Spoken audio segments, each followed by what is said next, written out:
My name's Adrian. I'm 23, and for as long as I can recall, I felt like the background character in my own family. Not quite the black sheep, more like the invisible one. I was never the troublemaker, but I also wasn't the child my parents boasted about at dinner parties. That spotlight belonged to my older brother, Lucas. He was the golden boy, charismatic, athletic. The kind of person who could forget your birthday and still leave you smiling by the end of the conversation. I, on the other hand, was the quiet one, always engrossed in books, striving for achievements that didn't make for good social media photos. Graduation day was supposed to be different. I'd worked tirelessly for years to get to this point. Endless late nights, juggling part-time jobs, even pulling double shifts to cover tuition when scholarships fell short. For years, I'd envisioned that moment, the stage lights, my name being called, my family cheering loudly enough to be heard above the applause. I even saved them the best seats in the auditorium. But that morning I woke up to a text in the family group chat from my mom.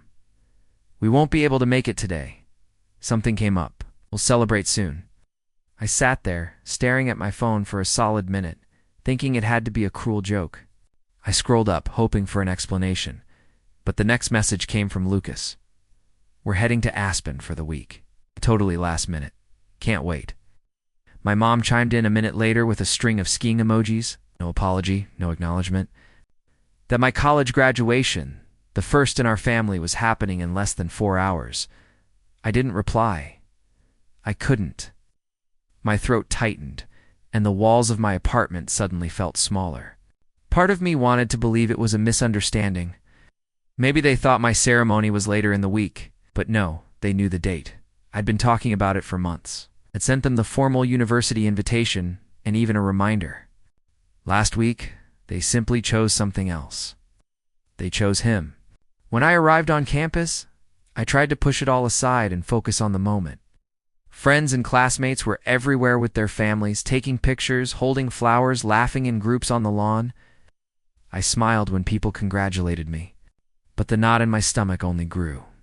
Every time I glanced toward the section where my family should have been, all I saw were strangers. I told myself it didn't matter. Told myself I'd remember the pride, not the empty chairs. Then my name was called. I walked across the stage, shook hands, smiled for the photo, and that's when my phone buzzed in my pocket. It was my dad. Text, "Come home immediately." No explanation, just those words. When I stepped off the stage, I saw notifications piling up. 37 missed calls. The same message repeated, "Come home now." I didn't answer. Instead, I stared at the screen, my diploma in one hand, my phone in the other, wondering what could possibly be so urgent that the family who skipped my graduation for a ski trip now suddenly demanded I drop everything and rush home. As I stood there amidst the celebrating crowd, I felt something shift inside me, a cold, quiet realization that whatever was waiting at home wasn't just about something coming up. This was the beginning of something much bigger. I didn't know it then, but that day would draw a permanent line in my family's history. The before and the after. I was about to discover just how deep the divide would become. When I finally returned to my apartment that evening, still in my graduation gown because I hadn't bothered to change, I found 3 more missed calls from my dad and 1 from my mom. No voicemails, no actual explanation, just the same 2 words. "Come home." I sat down at my tiny kitchen table, the one I'd bought secondhand when I moved out, and just stared at my phone. I hadn't heard from any of them during the ceremony itself. No congrats, no photo requests, not even a text acknowledging it happened. Now, they were treating me like I was late for an emergency I knew nothing about. An hour later, Mom's message finally came through. "Your brother needs you. It's important." No context, no question about whether I was okay or how the ceremony went. Just straight to Lucas. I could almost hear the familiar tone I'd grown up with. In our house, Lucas's problems were family problems. Mine were my own. If Lucas scraped his knee, the world stopped until he got a bandage and a bowl of ice cream. If I sprained my wrist during gym class, I was told to walk it off because Mom was busy. I'd learned early that my role in the family wasn't to be cared for, but to be useful when someone else, Usually Lucas needed something. I didn't answer right away. I put my phone face down and went to the fridge for something to eat. Only to realize I'd been too busy studying for finals to grocery shop properly. I poured myself a bowl of cereal and sat there in silence, reflecting on how every major milestone in my life had somehow been overshadowed by Lucas. My high school graduation.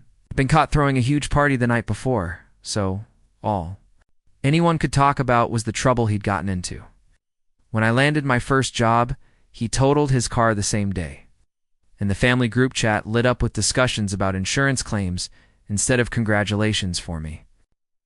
Around 9 p.m., my phone buzzed again. A video call from my dad. Against my better judgment, I answered. Dad's face filled the screen, his expression tight and impatient. Adrian, finally. We've been calling you all day, said flatly. Graduating? He didn't even acknowledge it. Lucas is in trouble. He needs you to come over tonight now. I blinked. What kind of trouble? Dad sighed as if I was being unreasonable. His credit cards are maxed out and he can't pay the balance. He was counting on you to help. I stared at him. He was counting on me? I hadn't even known about this until 10 seconds ago. You're good with money, Dad said, as if that explained everything. I've been working all through school, saving up. Lucas wouldn't ask if it wasn't serious. I felt my jaw tighten. You skipped my graduation to go skiing, and now you're asking me to bail him out? It wasn't about skiing, Dad said quickly. But I could clearly see the ski lodge behind him in the video, the wood-paneled walls, the fancy chandelier. Lucas had been stressed, and we thought the trip would help.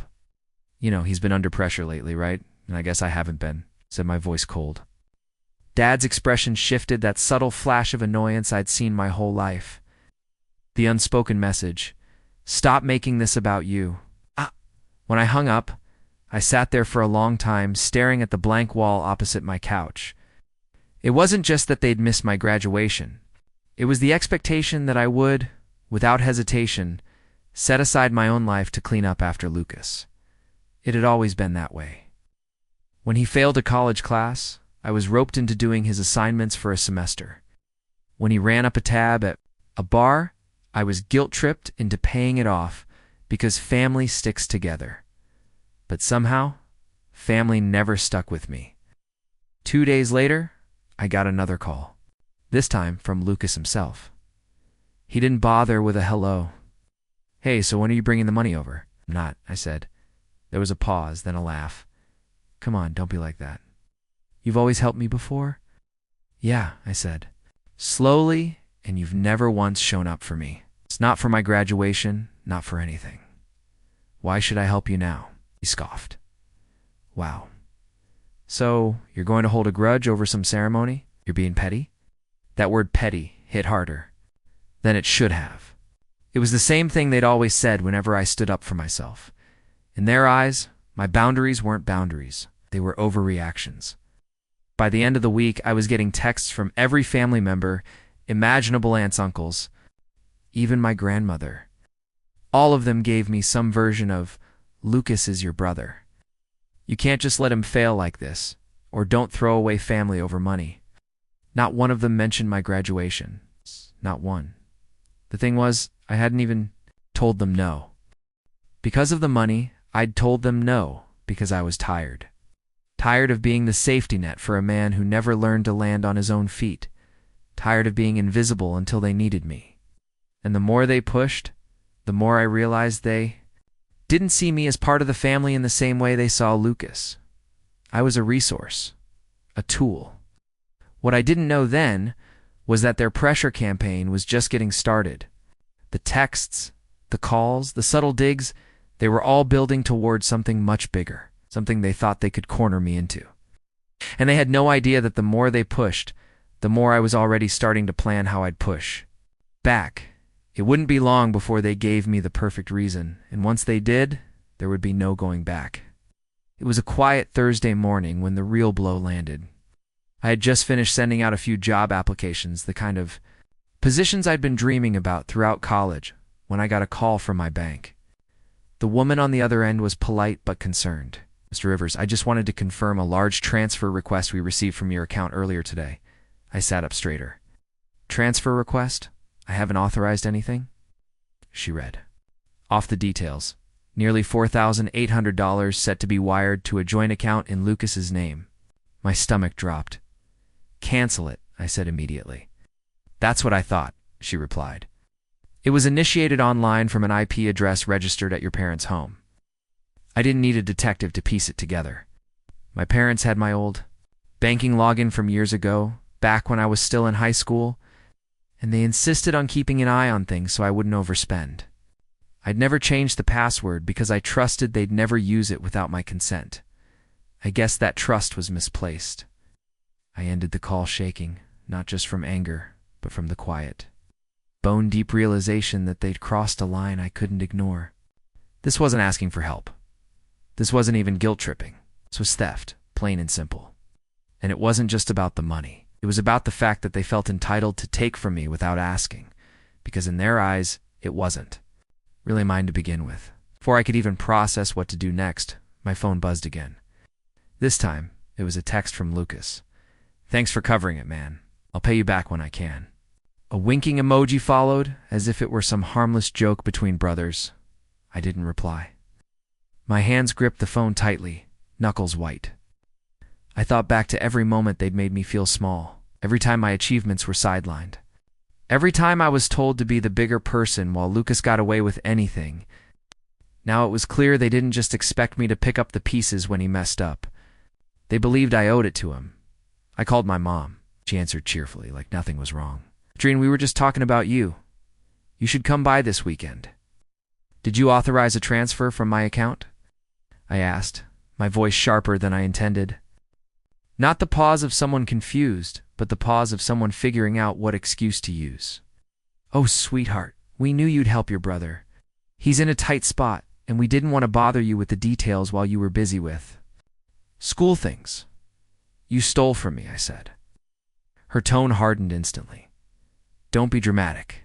We're family. It's not stealing when it's for someone you love. Something inside me shifted at those words. For years, I'd let that twisted version of love dictate how I was treated. But in that moment, it hit me. Their definition of love was just a word they used to excuse taking whatever they wanted from me. I hung up before she could say more. The silence in my apartment was so sharp it felt like it had edges. My diploma was still leaning against the wall where I'd left it after graduation and framed, unopened. I stared at it and realized it wasn't just a piece of paper. It was proof. Proof that I'd built something for myself despite them. Despite being constantly overlooked, despite being treated like a backup plan for their favorite son. That night, I changed every password I had. Bank accounts, email, everything. As I did, I thought about the 37 missed calls on graduation day. The way they'd made my milestone about Lucas's ski trip. The entitled assumption that my hard-earned money was theirs for the taking. They had taken the first shot. They had made it clear they weren't going to respect any boundary I set. And I had a feeling they thought I'd just fume quietly and then forgive them. Like always, they were wrong because this time they hadn't just hurt me. They'd given me a perfect reason to finally stop playing the role they'd assigned me. And in the days ahead, that reason was going to be the fuel for something they wouldn't see coming. Was how far they were willing to push me before I acted. But I was about to find out. The next couple of weeks felt like moving through heavy fog. I still went through the motions, sending out job applications, making it to a few interviews, but my mind was elsewhere. Every time I opened my banking app, I half expected to see something else missing. I kept my phone on silent because I couldn't stand the constant buzzing from family members. Each of them with their own friendly reminders about how I should let it go for the sake of family peace. The narrative they were pushing was predictable. Lucas was stressed. Lucas was struggling. Lucas didn't mean any harm. Somehow, I was the cold one for making a scene about it. The theft had been reframed as a misunderstanding, and my refusal to cave was holding a grudge. I wanted to scream every time someone told me I was being unfair. I didn't. I didn't give them the satisfaction of hearing my frustration. Instead, I pulled back. I stopped going to Sunday dinners, stopped answering calls unless they came from numbers I didn't recognize, in case it was a job opportunity. I stopped checking the family group chat entirely. When I finally opened it one night out of morbid curiosity, I saw a string of photos from the ski trip Lucas posing, with his friends, champagne in hand, laughing emojis and captions about living life to the fullest. My graduation? Not a single photo, not a single word. That hit harder than I wanted to admit. I'd tried for years to convince myself that if I just worked hard enough, if I achieved enough, they'd see me differently, that they'd be proud. In the same way they were proud of Lucas. But the truth was right there in front of me. I could cure a disease. They'd still find a way to make it about him. My finances were tight now. Graduation had already drained most of my savings, application fees, rent, basic living costs. And while the bank had canceled the transfer before it went through, there had still been processing fees and a hold on my account for days. I had to scrape by with what I had left. I skipped meals more than I wanted to admit. My apartment felt colder, emptier. It was the first time in years I felt truly alone, not just without company, but without the illusion of support. The worst part? My degree should have been opening doors, but without any real connections or family backing, I was just another resume in a pile. Every rejection email was another reminder that I was on my own now, that if I fell, there was no one who'd catch me, unless catching me meant taking something from me. But here's the thing. In that quiet, in that isolation, a part of me started to wake up. I began keeping a small notebook by my bed, jotting down everything that had happened since graduation, every call, every text, every piece of manipulation.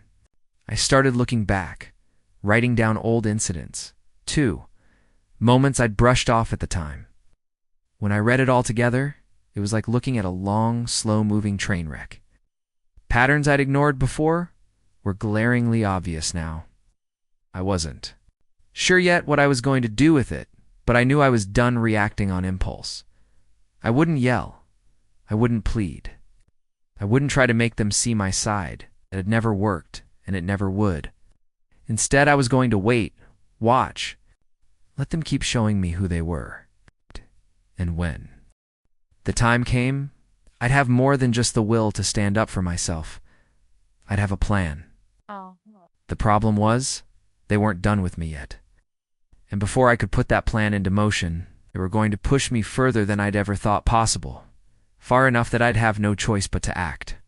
The shift started small, almost unnoticeable at first. I landed a part-time research assistant job at a local firm. It didn't pay much, but it gave me enough breathing room to cover rent without dipping into the last of my savings.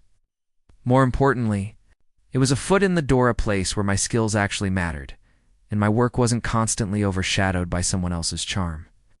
The first time my supervisor Karen complimented my report writing skills in front of the whole team, I didn't even know how to react.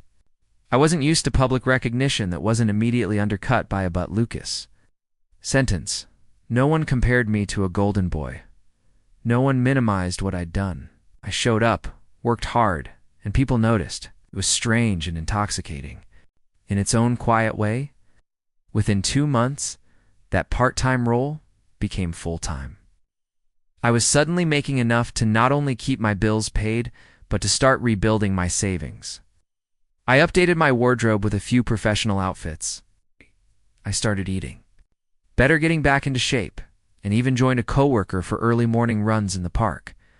For the first time in a long time, I woke up each day feeling like my life was actually moving forward without my family's approval, without their involvement at all. The social shift came next. One of my colleagues, Derek, invited me to a networking event for young professionals. I almost didn't go. The idea of networking made me think of fake smiles and shallow conversations. But I went anyway, and to my surprise, I met people who were genuinely interested in what I did and what I was working toward. Over the following weeks, I built connections, swapped contact info, and even started attending industry mixers. Wasn't overnight success, but it was steady, undeniable progress. And the best part? My family had no idea. I didn't post about it. I didn't send updates. I learned to love the silence. Every accomplishment felt like a card I was keeping face down on the table, waiting for the right time to flip it over. Financially, I started to pull ahead. By month 4, I'd paid off the small debt I'd carried from my last semester of school. By month 6, I had a growing emergency fund. Around that same time, Karen recommended me for a side consulting gig with a startup. It was only a few hours a week, but the pay was more than generous. It let me stretch skills I hadn't touched since my senior thesis. That gig snowballed into another one, and before long, I was making more on the side than I had at my original full-time job. I knew the version of me they were used to, the quiet helper, the one who said yes because it was easier than fighting, would have never reached this point. This was new territory. I wasn't just surviving anymore. I was building leverage, and still, I kept my cards close. When my mom called to ask if I was doing okay financially, I gave her the most generic answer possible. I'm fine. No details, no openings for them to gauge how much they could take. The less they knew, the less they could target. But Lucas couldn't help himself. He started sending me casual messages again. Hey man, how's work? Got any plans? For the weekend, I recognized it for what it was, testing the waters. He'd done it before after our fights, slowly sliding back into my life until he could ask for something. This time I didn't bite. I gave short, polite answers, nothing more. And yet I could feel something brewing. Call it instinct. Call it the years of watching how my family operated. The tone of their rare messages had shifted, polite, even warm, in a way that felt rehearsed. Didn't know exactly what they wanted yet, but I could guess. Money, favors, something that benefited Lucas at my expense. What they didn't realize was that they weren't dealing with the same person anymore. I wasn't the broke, dependent college student they could corner with guilt trips. I had resources. I had connections. And for the first time in my life, I had the means to say no and make it stick. Still, I didn't move first. I knew that if I waited, they'd hand me the perfect opening. They always did.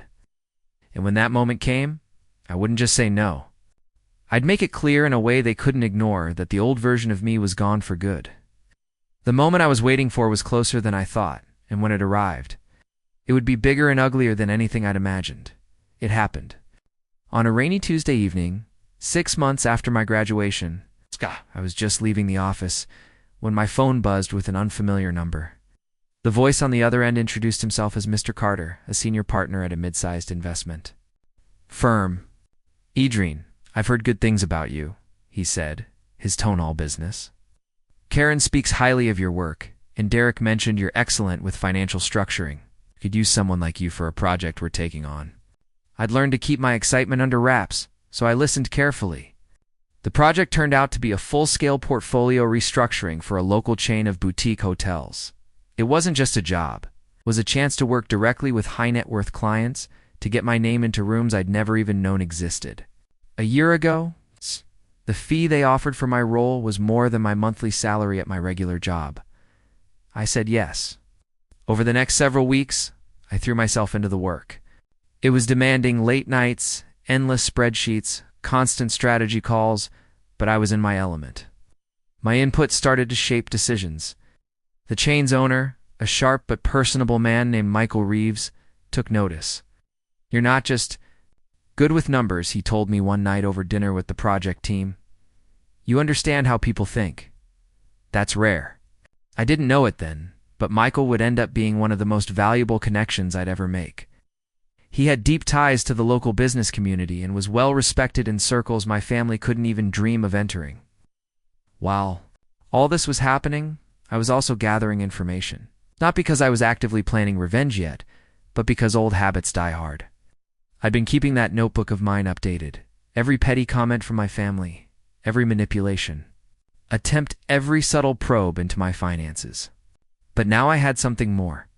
Through casual conversations with family friends at networking events, it's amazing what people will share over a glass of wine. I learned that Lucas had been trying and failing to get backing for a business venture. Apparently, he pitched a half-baked idea for a luxury sports bar to several investors, but no one was willing to touch it. One comment stuck with me. "If he can't get someone to co-sign a loan soon, he's sunk." Your parents are really stressed about it. I tucked that away in the back of my mind. I knew my family well enough to see the pattern forming. At some point, they'd try to present this sports bar as a family opportunity, spinning it as a chance for me to support my brother's future. They'd push hard, frame it as an investment, maybe even try to guilt me by saying it would unite the family. And they'd assume I didn't know how bad Lucas's situation really was.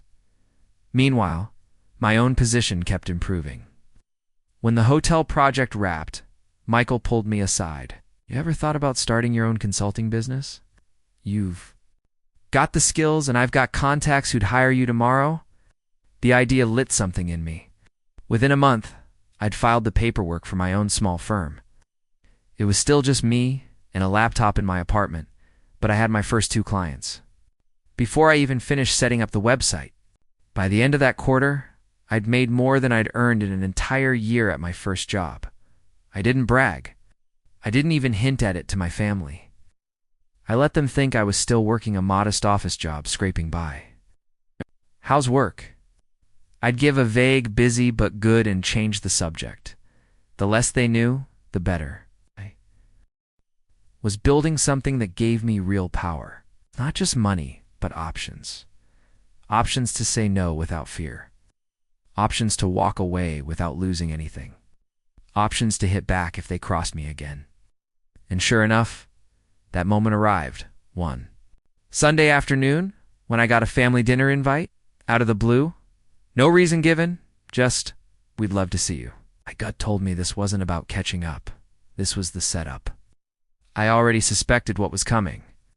What I didn't know yet was just how far they were willing to go to try and rope me in, or how perfectly their plan was going to set the stage for mine. I walked into my parents' house that Sunday evening with the kind of calm you only get when you already know the ending to the story. The smell of Mom's roast chicken drifted from the kitchen, but the atmosphere in the living room was stiff, too rehearsed. Dad was sitting in his armchair, hands folded like he was hosting a board meeting. Lucas was on the couch, leaning back casually, but his eyes were just a little too bright. After the usual hollow greetings, Mom poured me a glass of water and said, "We're so glad you could make it. There's something exciting we want to talk about. Family opportunity." I almost smiled. There it was. Lucas launched into his pitch, complete with printed brochures and a laptop presentation. He talked about the sports bar of the future, about high-end decor and signature cocktails, about exclusive partnerships with local breweries. He used phrases like ground floor opportunity and guaranteed returns. I listened, nodded occasionally, and didn't interrupt. When he finally finished, Mom leaned in with that expectant smile. "We've already got interest from a few investors, but we'd love to keep it in the family. We thought you could come in as a primary backer. It would be such a great way to bond." "Really?" I asked, keeping my tone neutral. "And how much are we talking about?" Lucas didn't flinch. $150,000 to start? But you'd own 30%. Huge upside, man. I set my glass down and leaned forward slightly. It's a big ask. "So, just out of curiosity, have you told all your potential investors about the loan rejections?" The room went still. Lucas's smile faltered. "What?" "I mean the ones from First State Bank, Harborview Capital, and Westline Financial. 3 that turned you down because your projections didn't add up." I kept my voice even, but I didn't miss the way Mom's eyes darted toward Dad. I just wouldn't want anyone to feel like they weren't getting the full picture. Lucas's jaw tightened. "I don't know where you're getting your—" Cut him off with a shrug. "People talk, especially in business circles, and I happen to run in a few now." Dad tried to salvage the moment. "Adrian, this is your brother's dream. You're in a good position now. You could really help." That was my cue. I pulled a folder from my bag and slid it onto the coffee table. Inside was a polished, bound copy of my firm's portfolio. Clients, contracts, revenue projections, all legitimate, all impressive. "You're right," I said. "I am in a good position. It's good enough to know this isn't an investment. It's a bailout." Lucas's face went red. Mom's mouth opened, then closed again. "And here's the thing," I continued, my tone still calm.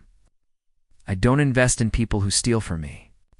And before you say it wasn't stealing, let me remind you, I spoke to the bank. I know exactly who tried to pull money from my account after graduation. That landed like a stone in a pond. No one moved. I stood, tucking the folder back into my bag. From now on, I'm done being your safety net. I'm not your investor, your ATM, or your fallback plan. Whatever hole you've dug, you can climb. Out of it yourselves. I walked toward the door, then paused and turned back just long enough to twist the knife. Oh, and Michael Reeves. He's a friend now. His company owns 3 of the city's busiest bars. When your pitch crosses his desk, can't it will. You can guess how that'll go. Lucas didn't say a word. Mom looked like she wanted to, but Dad's hand on her arm kept her silent. I'd left without another word. The sound of the rain outside somehow lighter than when I'd arrived. They'd come expecting the same old Adrian, the one they could pressure into giving in. Instead, they'd gotten the version they'd spent years creating without realizing it. The one who'd learned exactly how to beat them at their own game. What I didn't see, not until later, was just how badly that single evening would unravel things for them. The fallout began faster than I'd expected. 2 weeks after that dinner, I got a text from an old neighbor. "Hey, just saw your brother at the bank. Looked furious." Something happened. That same day, I received an email from Michael Reeves confirming my suspicion. Lucas had indeed sent him the sports bar proposal. Michael hadn't just declined. He'd forwarded it to a few other prominent investors in the city with a short, professional note, not financially sound. Proceed with caution. Within days, Lucas's ground floor opportunity was dead in the water. Word travels quickly in tight business networks, and his name became synonymous with overpromising and underdelivering. Every lead dried up. No bank would take his calls. No investor wanted a meeting. That alone would have been enough. But my parents' reaction sealed it. Mom called me late one night, her voice tight. "Do you know what you've done, your brothers? Future is ruined." We had to take out a line of credit on the house to cover his debts. I kept my voice even. I didn't ruin anything. I just stopped protecting him from the consequences of his own choices. There was silence on the line. Could almost hear her swallowing back whatever she wanted to say. When she finally spoke, it was softer, but colder. "You've changed." "Yes," I said. "I have." And I hung up. Over the next month, I kept my distance. My consulting firm continued to grow, and I moved into a larger apartment downtown, one with a skyline view I dreamed about since my first year of college. The few mutual friends I still shared with my family began to quietly acknowledge what I'd always known. The golden boy's shine had worn off, and the cracks were showing. Lucas had picked fights with several of them after his failed business, blaming the market, bad timing, and even me. But no one was buying it. The last time I saw him was by accident. I was meeting a client for lunch, and Lucas walked past the restaurant. He noticed me through the window, slowed for a moment, and then kept walking. No smile, no wave, just a man who'd finally realized the person he used to lean on was gone for good. And for the first time in my life, I didn't feel guilt. I felt free because they had taught me in their own way the most valuable lesson I'd ever learned. You stop letting people treat you like a safety net. You find out very quickly who's capable of standing on their own.